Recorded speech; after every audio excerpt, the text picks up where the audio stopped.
On February 25, 1986, hundreds of thousands of Filipinos, from nuns to office workers, occupied one of the Philippine capital's main arteries, the culmination of a four-day mass protest dubbed the People Power Revolution. It was unlike anything Asia, or the world, had seen before. By evening, the authoritarian regime of ailing President Ferdinand Marcos ended, with Marcos leaving for exile in Hawaii along with his wife and children. Replacing him was Corazon Aquino, the widow of an assassinated pro-democracy opposition leader. More than 3 decades later, in October 2021, the late dictator's son and namesake, 64-year-old Ferdinand Bongbong Marcos Jr., announced his intention to become the next president of the Philippines. He has teamed up with the daughter of outgoing populist President Rodrigo Duterte, Sara Duterte, who is running for vice president. They make a formidable team, and are far ahead of other contenders in opinion polls. Marcos had an unprecedented 45-point lead over his closest rival, current Vice President Leni Robredo, in a February survey. One data point stands out from opinion polls. The majority of Marcos supporters are those under 30, voters who were not born when his father imposed nationwide martial law and presided over human rights violations, corruption, and a massive economic slowdown. The younger Marcos also knows where to meet these supporters. His team engages with millions of users on social platforms, especially TikTok and Facebook, both inside the Philippines and abroad. He's a person with a heart, says Rian Azcun, a 20-year-old voter in Rizal Province.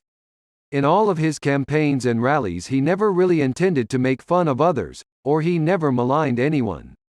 Marcos Jr.'s 2022 presidential campaign advocates unity as a means of lifting the country from the economic doldrums of the COVID-19 pandemic.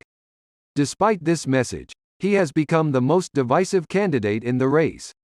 Political opponents decry the human rights violations during his father's dictatorship, the billions of dollars in ill-gotten wealth, and the family's unpaid taxes. They also point out that matriarch Imelda Marcos has managed to avoid jail, despite being convicted of graft. Overseas Filipino worker Sharina Erno doesn't plan on voting for Bongbong Marcos in the polls. The Marcoses, she says, have ruled with martial law for so long. So why is the Philippines still in shambles? Critics say a Bongbong Marcos victory would pose a huge threat to Philippine democracy. Already, the Southeast Asian nation of 110 million people has experienced Duterte's bloody drug war and crackdown on dissent, which was so reminiscent of the elder Marcos' brutal years in power.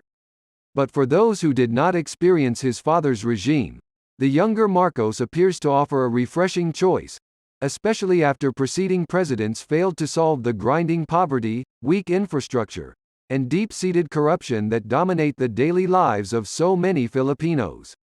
You have a succession of administrations which really came short of fulfilling the fundamental ideals and aspirations of the Filipino people, which was expressed in the 1986 revolution, says Richard Haydarian, a professor of political science and Asian geopolitics expert based in Manila. What is Ferdinand Marcos's legacy in the Philippines? Marcos imposed nationwide martial law in September 1972 in response to escalating protests from civil libertarians and threats of communist insurgency.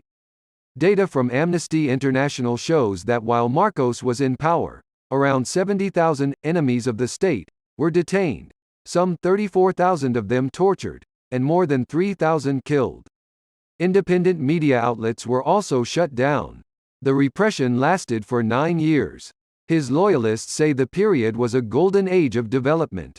Cultural centers, specialist hospitals, and even a nuclear power plant were erected, funded in large part by foreign loans. But the power plant was never used, and the country's external debt soared from $800 million at the start of Marcos' first term in 1965 to $28.3 billion when he was ousted, more than 80% of the country's GDP.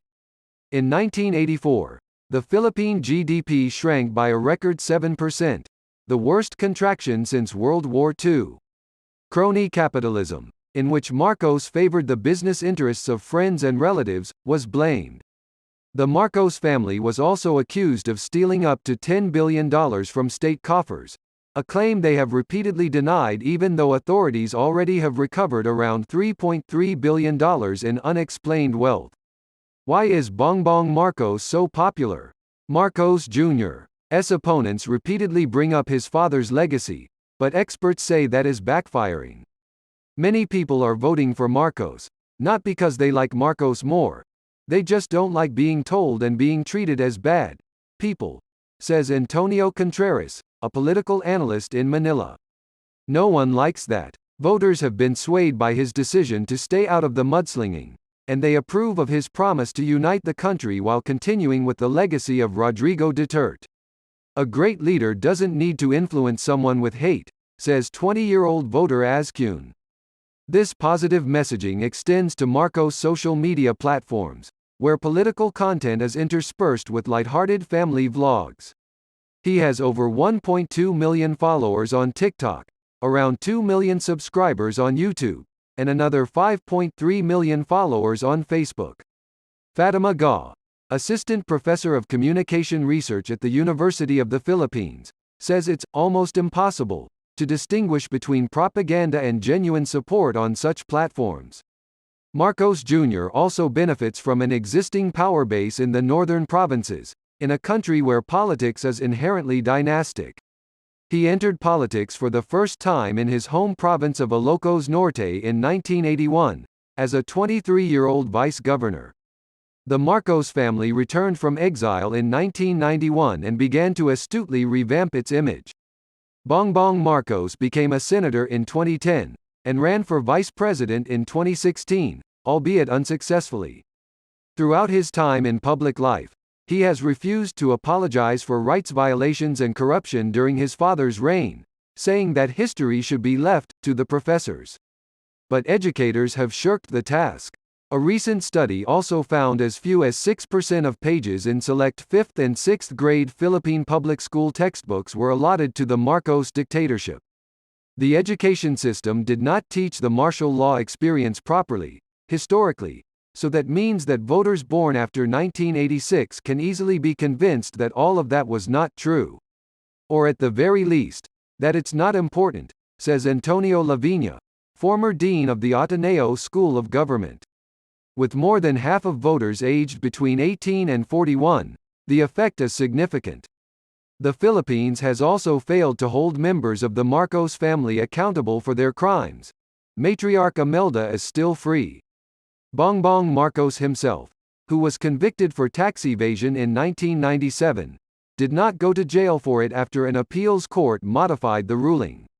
It's an indictment on the complete failure of the Philippines to institute rule of law, Haydarian, the political science professor, says, adding that it also shows the country's failure to confront its dark past. The result is a surprising attachment to the Marcos family. At the launch of Bongbong Marcos' campaign, a celebrity MC rallied the crowd saying, "We have a winner, the fight is over."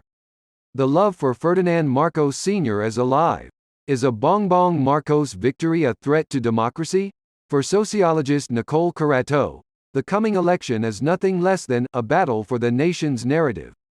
Marcos Jr.'s critics will argue that victory signals democracy's failure to hold corrupt politicians accountable, she tells Time in an email.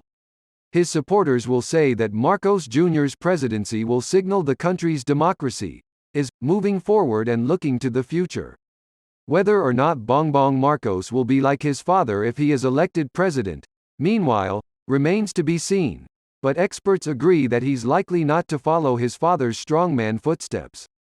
He doesn't have the kind of drive and ambition and scale of vision that his father had, says Haydarian.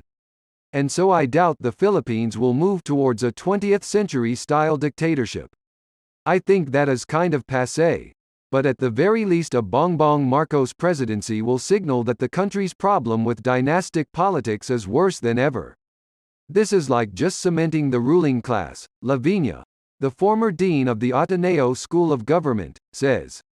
He's not an outsider taking over.